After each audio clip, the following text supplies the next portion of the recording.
পাকা ধানের চরম ক্ষতির আশঙ্কা করছেন জঙ্গলমহলের কৃষকরা। জমি থেকে পাকা ধান বাড়িতে তোলা হচ্ছে, আর এর মধ্যেই হঠাৎ করে শুরু হয়েছে বৃষ্টিপাত, যার ফলে অশনি সংকেত দেখছে সকলেই।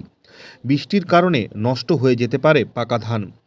জমিতে বৃষ্টির জল দাঁড়িয়ে গেলে পচে যেতে পারে পাকা ধান। ধানের সোনালি রং হয়ে যেতে পারে কালচে, অঙ্কুরোদ্গম হয়ে নতুন চারাও তৈরি হতে পারে পাকা ধানের।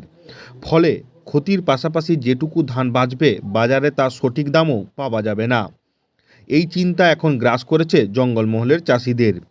ঘূর্ণিঝড়ের প্রভাবে শনিবার ভোর রাত থেকে বৃষ্টিপাত শুরু হয়েছে ঝাড়গ্রামে। অসময়ে বৃষ্টির ফলে পাকা ধানের চরম ক্ষতির আশঙ্কা করছেন জঙ্গলমহলের কৃষকরা। ধান জমিতে রয়েছে পাকা ধান। অনেক জায়গায় পাকা ধান কেটে বাড়িতে তুলেছে কৃষকরা। কোথাও আবার ধান কাটা চলছে, কোথাও এখনও কাটা শুরু হয়নি।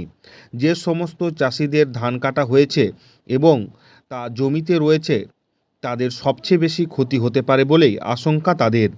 2-3 দিন ধরে এইভাবে বৃষ্টিপাত হতে থাকলে পাকা ধান জমিতেই গাছ থেকে ঝরে শেষ হয়ে যাওয়ার সম্ভাবনা রয়েছে।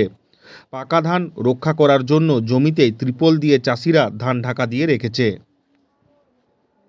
বৃষ্টিতে চাষিদের ক্ষতি হতে পারে। ওই যে ধানটি আছে কাটার পরে ওইটা কন্টিনিউ জল পেলে ধানটাতে কম হয়ে যাবে। কম হয়ে গেলে ধানের ক্ষতি হবে এবং মানে অঙ্কুর। আচ্ছা, বলছিলাম এছাড়া মানে আর কি কি ক্ষতি হতে পারে? আর কি, ওই তো চাষির ওই ধানটাই লস হবে। আচ্ছা, তাহলে কি মানে চাষিরা কি আশঙ্কা করছে বৃষ্টিতে তাদের ক্ষতি হবে? হ্যাঁ, নিশ্চয়ই। হঠাৎ করে বৃষ্টি শুরু হওয়ায় কার্যত জনজীবন ব্যাহত হয়েছে জেলা শহরে। স্বাভাবিক দিনের তুলনায় রাস্তায় তেমন একটা মানুষের দেখা নেই। শাল জঙ্গলে ঘেরা অরণ্য সুন্দরীতে শীতের যথেষ্ট দাপট রয়েছে। এই বৃষ্টির ফলে ঠান্ডা আরও বাড়বে বলেই মনে করছে সকলেই। ঝাড়গ্রাম থেকে বুদ্ধদেব বেড়ার রিপোর্ট, লোকাল 18 বাংলা।